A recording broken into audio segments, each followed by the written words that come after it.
এই যে ভাই লিচু দেখেন 500 মাল 400। আচ্ছা আপনার কথা শুনেন, এই মাল কি এই গাছ এই না না না, এই মাল কঠিন মাল। আসসালামু আলাইকুম বন্ধুরা, লক্ষ্মী দেশের হাটে আসলাম লিচুর বাজারে। দেখুন লিচু, চমৎকার লিচু। বুঝলাম, সমস্যা নাই। লিচু কত করে? ভালো জিনিস, দাম কতটা? 400 টাকা সহ। মানে এটার দামও কম না। 400 টাকা সহ লিচু। দেখেন চমৎকার। এই লিচু কোন জায়গার দাম চাও? দিনাজপুরের লিচু। ব্যবসা বাণিজ্য কেমন হচ্ছে? মোটামুটি আর কি। মোটামুটি না? মোটামুটি ব্যবসা হচ্ছে। লক্ষ্মী দেশের হাটে আসলে লিচু কিনতে পারবেন। জাতীয় ফল কাঁঠাল। ভাই লিচু কত করে বেচতেছেন? মাল দেখে বোঝা যাচ্ছে, মালের সাইজও তো অস্থির মাল। এই ভাই ভিডিও করতেছেন? অস্থির অস্থির। এই মাল পাওয়া যাবে না এই বাজারে। কত করে ভাই? ভাই এটা 300 টাকা সহ। 300 টাকা সহ। ওই জায়গায় 400 আর এই জায়গায় দেখেন 300 ভাই, টাকা সহ।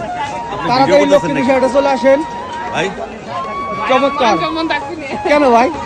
আমাদের জাতীয় ফল কাঁঠাল।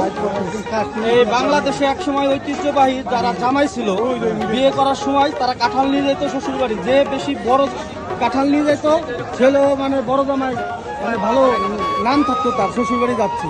ঠিক আছে, শ্বশুর বাড়ি গেলে কি নিত? জামাইটাই তো আমি পাইতেছি না। সেই জায়গায় এখন নাই। নালে আমি এখন কাটালে আমি দিয়ে দিই পারি নগদ। টাকা লাগবে না। সেই জামাই আর নাই, কাঁঠাল আগের মতন চলে না। কিন্তু আসলে এক সময় এই শ্বশুর বাড়ি গেলে কাঁঠাল নিয়ে যেত। কি কাকা? শ্বশুর বাড়ি গেলে কাঁঠাল নিয়ে, আপনি নিয়ে গেছেন কখনো কাঁঠাল? আচ্ছা, শ্বশুর বাড়ি না। শ্বশুর বাড়ি নাই আপনি? কি কন, বিয়ে করেন নাই?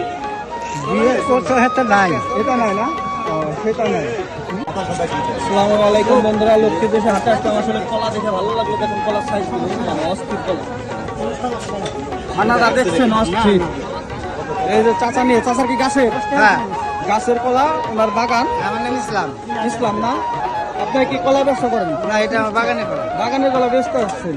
কত করে হালি এই কলা? এটা 40 টাকা, 30 টাকা হলে বেশি। 30 টাকা হলে বেচতেন। তাড়াতাড়ি লক্ষ্মী দেশে হাটে চলে আসেন, 30 টাকা হালি কলা নিয়ে যান। সুন্দর কলা।